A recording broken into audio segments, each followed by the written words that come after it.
Kami mempersembahkan renungan Santapan Rohani, terjemahan dari renungan Our Daily Bread.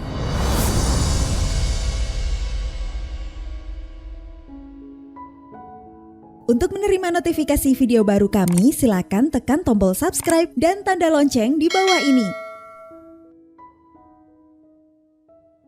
Sahabat ODB, pembacaan Alkitab hari ini terambil dari Roma pasal yang ke-12 ayat yang pertama sampai dengan ayat yang ke-5. Roma pasal yang ke-12 ayat yang pertama sampai ayat yang ke-5. Persembahan yang benar. Karena itu, saudara-saudara, demi kemurahan Allah, aku menasihatkan kamu, supaya kamu mempersembahkan tubuhmu sebagai persembahan yang hidup, yang kudus, dan yang berkenan kepada Allah. Itu adalah ibadahmu yang sejati. Janganlah kamu menjadi serupa dengan dunia ini, tetapi berubahlah oleh pembaharuan budimu, sehingga kamu dapat membedakan manakah kehendak Allah, apa yang baik, yang berkenan kepada Allah, dan yang sempurna.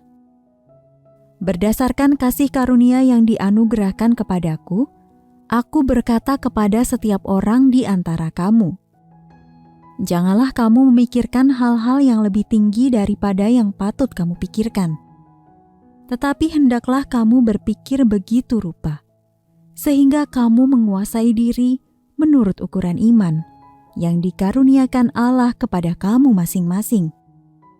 Sebab sama seperti pada satu tubuh, kita mempunyai banyak anggota, tetapi tidak semua anggota itu mempunyai tugas yang sama. Demikian juga kita, walaupun banyak, adalah satu tubuh di dalam Kristus. Tetapi kita masing-masing adalah anggota yang seorang terhadap yang lain. Ayat Mas Renungan hari ini terambil dari Roma pasal yang ke-12 ayat yang ke-5 dalam versi Bahasa Indonesia masa kini. Kita merupakan satu tubuh karena kita bersatu pada Kristus. Dan kita masing-masing berhubungan satu dengan yang lain sebagai anggota-anggota dari satu tubuh. Renungan hari ini berjudul Satu Dalam Yesus, ditulis oleh Karen Huang. Sebagian besar dari 300 orang penduduk kota Whittier, Alaska tinggal dalam satu bangunan apartemen besar.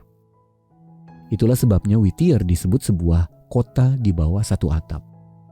Amy yang pernah tinggal di sana berkata, saya tidak perlu keluar dari gedung. Karena toko kelontong, notaris, sekolah, dan kantor pos semuanya terletak di lantai dasar dan kami tinggal turun menggunakan lift. Karena tinggal di sana sangat nyaman, saya jadi sering ingin menyendiri dan menganggap saya tidak membutuhkan orang lain, kata Amy. Namun para penghuninya sangat ramah, mereka saling menjaga. Saya belajar bahwa mereka membutuhkan saya, sama seperti saya juga membutuhkan mereka. Seperti Amy, ada kalanya kita merasa ingin menyendiri dan menghindari komunitas. Mungkin kita berpikir, dengan demikian kita tidak perlu menghadapi orang-orang yang bisa membuat kita jadi stres. Namun kitab suci berkata bahwa orang-orang percaya perlu memiliki keseimbangan yang sehat antara kesendirian dan persekutuan dengan saudara-saudari seiman yang lain. Rasul Paulus menyamakan kesatuan tubuh umat percaya itu dengan tubuh manusia. Sama seperti setiap anggota tubuh memiliki fungsinya masing-masing, setiap orang percaya juga mempunyai peran mereka masing-masing. Roma pasal yang ke-12 ayat yang keempat. Dan sama seperti anggota tubuh tidak dapat hidup sendiri, seorang percaya juga tidak dapat menjalani kehidupan imannya seorang diri saja.